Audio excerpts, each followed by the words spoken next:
Daredevil Born Again drops on Disney Plus today, and a lot of people are voicing excitement on it. I've even seen the typical critics like Critical Drinker, Nerdrotic, etc., voice that they think that this is actually going to be good and a turnaround for Disney. Unfortunately, I've got a report here that this is really going to be more of the same. It's kind of a skin suit of what came before, exactly what they try to do. This is much like how X-Men 97 was trying to bring back the nostalgia of the 97 cartoon and then kind of didn't quite do it right. This is the exact same situation because they're really stripping away from Daredevil what makes Daredevil great. They are just removing the religious themes, which are crucial to Born Again as a title, which is really, really sad to get into. But it gets even worse than that, so we're going to get into this in just a moment. Please hit the like and subscribe button and join us here as we talk about all things in pop culture. Guys, we are comic producers ourselves here, and we are producing the books that Disney will not. I have a overtly beautiful Catholic Space Marine team here, which is a lot of fun. And this book's done. It is out to backers right now for digital, and it will be coming out very, very soon for print. I'm told I'll have my print proof file out today. So grab this. It's a beautiful, fun story, lots of action, good character depth. This is exactly what they won't provide you at Marvel these days. It's in the description below. Thank you so much for supporting us and making our efforts a win. Again, we really appreciate all of you who support our books. So new rumor claims Marvel Studios' upcoming Daredevil Born Again lacks original religious themes, and it's being described as bold, brutal, and timely. So this comes from Marvel Tesseract, who says they've seen all 9 episodes of Daredevil Born Again, which is, they've had a premiere last week. People have been watching it. It's been getting out to reviewers and the like.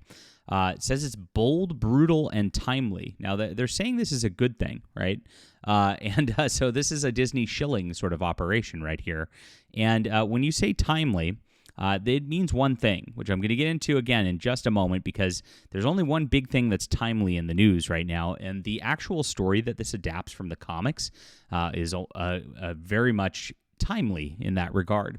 It lacks its original religious themes and has some bland new characters, but the action legal scenes, Charlie Cox, White Tiger, Punisher, Fisk, and Matt rivalry are brilliant. A massive win for the MCU. Very interesting how they, bland new characters, and it lacks the depth of the original. That's not a good thing. So it does go to show that a lot of people are going to go out here and give this extremely positive reviews just because of the action and just because of Charlie Cox, who they like, right?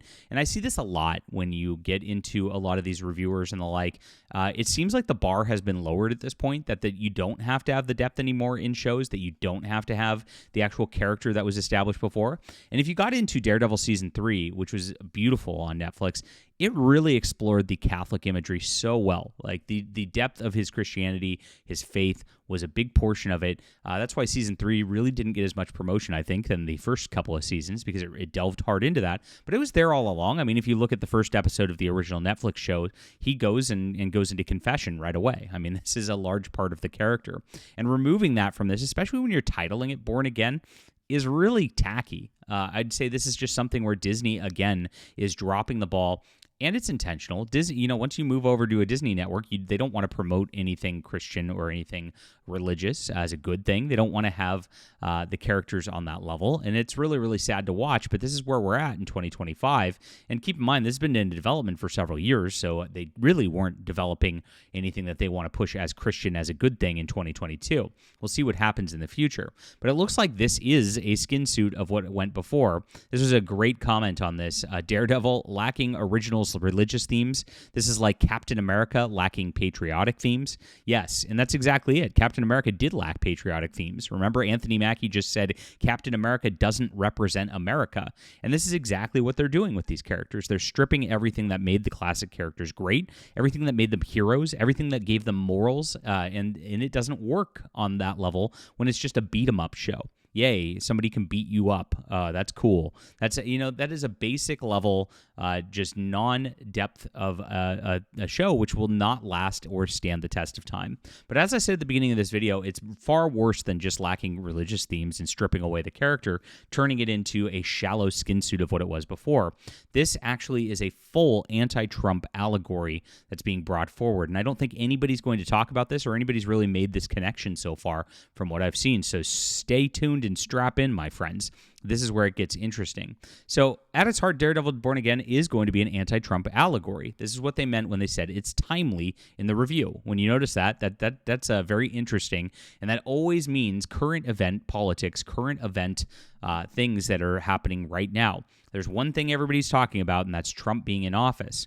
Now, if you look at what this is based upon, it's not Daredevil Born Again, shockingly. That's what they're titling it, because this is the famous run by Frank Miller. You could see the imagery right here even evokes stained glass windows in a church. It is a heavily religious themed thing. And so Born Again, you would expect this to be that, right? Unfortunately, they did this storyline already. This storyline was done in the season 3 that I mentioned earlier in the video here. And because of that, they've already done it. They can't revisit this show. So this is not based upon Frank Miller's run, which is a wonderful thing for Daredevil. This is based upon something else entirely. So what is it based upon? Well, if you look into it, they actually adapted Charles Soule's run. Now, Charles Soule is a current year Marvel writer who's done She-Hulk, and yes, Attorney at Law was very similar to his run on the comic book as well. He's done modern Star Wars comic books. He is one of the darlings out there of the mainstream and has worked on a lot of these properties and, of course, bastardized a lot of these properties for his left-wing agenda, like everybody else who gets hired these days. He came up because of a book that was something that inserted a bunch of gay characters into his historical stuff, and that is his background, right? So we're going to see this kind of thing in Daredevil Born Again right here. And again, I think a lot of reviewers are going to completely ignore the actual themes and the actual message of the story because they're going to just get distracted by the action and go, wow, that was well done. It looks cool. And we don't play that game here, my friends. We're a little deeper than that because I'm a professional writer, so I understand this stuff, and I look at this stuff on a much deeper level than a lot of the other YouTubers out there. And so this is what we got. Instead, Daredevil Born Again on Disney Plus is based off of this. Wilson Fisk gets elected mayor, written at a time of peak Trump derangement when Marvel writers couldn't comprehend how people could vote for the president. And as you can see, here's Foggy reading it, Fisk triumphant, and this is 2017, right after Trump got elected. They come out with this in the comics, and it's clearly an allegory for President Trump. The Marvel comics are doing this right now, too. The exact same storyline, but it's in Fantastic Four. They're calling it Emperor Doom, where Dr. Doom's getting elected Emperor of Humanity. I'm dead serious. And so they're so cringy.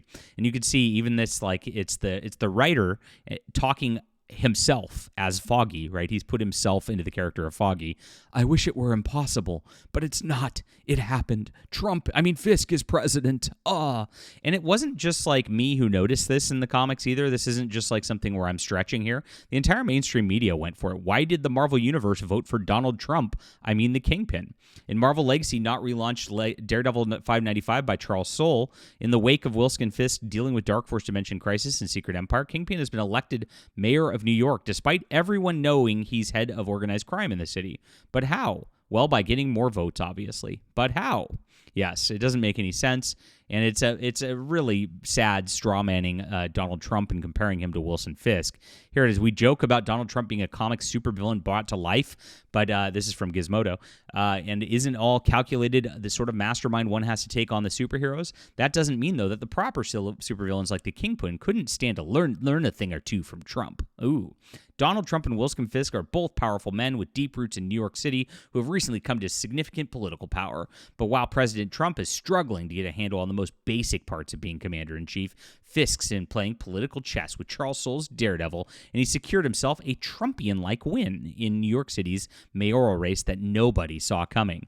Yes, none of these people saw it coming, and this is it. So all of the mainstream media outlets knew that this was a Trump storyline. And again, this is the storyline that they're adapting for the new season. They're bringing in the elements of this. They're bringing in the Mayor Fisk. That is what the timely element is because Trump is back president again. And this is what they're trying to push as the storyline for what's going on. Charles Soule was invited to the premiere of this. He was at the premiere last week. And so he is a large part of what's going on here. And this is exactly what they're trying to do and what they're trying to spin on this level. So if you look at it, the new iteration, like I said, it's got violence and action. action. It's going to get positive reviews. People aren't going to read into the plotline or know its politics. And this is what they're doing now. They're not going out there and actively advertising it like they used to do with Captain Marvel. I'm just a girl. This is girl power Avengers now. You better suck it up, chuds.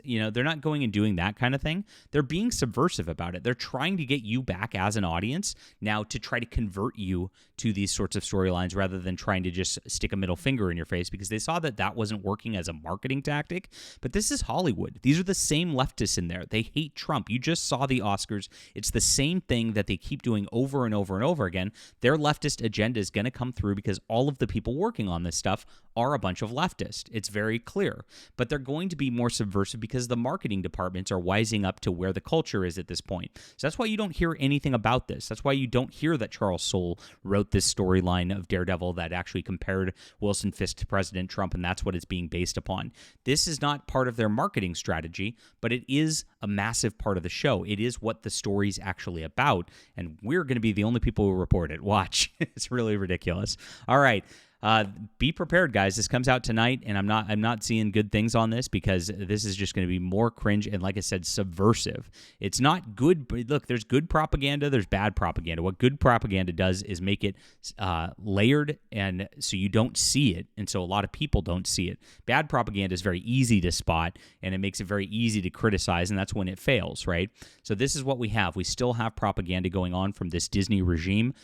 This is going to be something to be watching, guys, and I'll of course let you know as it transpires exactly what goes on in these elements here. You can hit the like and subscribe button and make sure you don't miss anything in any of our coverage. Really appreciate you for being here. And please check out my comics. I have a wonderful comic that's non-subversive. This is the alternative to mainstream media. Like I said, it's out digitally now, so you can get that right away.